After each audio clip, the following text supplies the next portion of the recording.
ଚାଲିଥିଲା car racing ଆଉ ପାଖରେ ଛିଡ଼ା ହୋଇ ଦେଖୁଥିଲେ ଶହ ଶହ ଦର୍ଶକ। କିନ୍ତୁ ହଠାତ୍ ଟ୍ରାକ୍ରୁ ରେସିଂ କାର ବାହାରି ଆସି ଦର୍ଶକଙ୍କ ଉପରେ ମାଡ଼ିଯିବାରୁ ଘଟଣାସ୍ଥଳରେ 7 ଜଣଙ୍କର ମୃତ୍ୟୁ ହୋଇଥିବା ବେଳେ 20 ଜଣ ଗୁରୁତର ହୋଇଛନ୍ତି।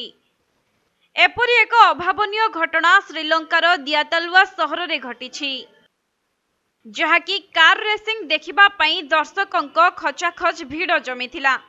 ଆଉ ଟ୍ରାକ୍ରେ ଆଖି ପିଛୁଳାକେ ରେସିଂ କାର ଦୌଡୁଥିଲା ଏବଂ ଦର୍ଶକଙ୍କ କରତାଳିରେ ଫାଟି ପଡୁଥିଲା ସମଗ୍ର ଅଞ୍ଚଳ।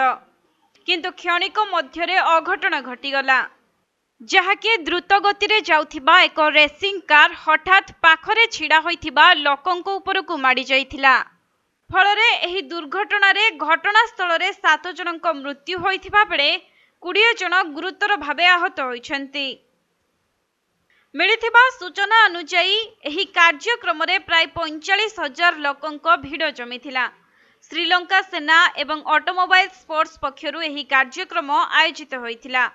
ମାତ୍ର ରେସିଂ ଚାଲିଥିବା ବେଳେ ହଠାତ୍ ଏକ କାର ଭାରସାମ୍ୟ ହରାଇ ଟ୍ରାକ୍ରୁ ବାହାରି ଲୋକଙ୍କ ଉପରେ ମାଡ଼ି ଯାଇଥିଲା। ତେବେ ଏଥିରେ ମୃତ୍ୟୁବରଣ କରିଥିବା ଲୋକଙ୍କ ମଧ୍ୟରେ ଜଣେ 8 ବର୍ଷର ଶିଶୁ ରହିଥିବା ବେଳେ କିଛି ଅଧିକାରୀ ରହିଥିବା ଜଣାପଡ଼ିଛି।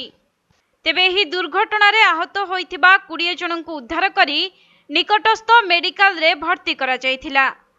ସେପଟେ ଏହି ରେସିଂକୁ ତୁରନ୍ତ ବନ୍ଦ କରାଯିବା ସହ ପୋଲିସ ଏହାର ତଦନ୍ତ କରିଥିବା ଜଣାପଡ଼ିଛି।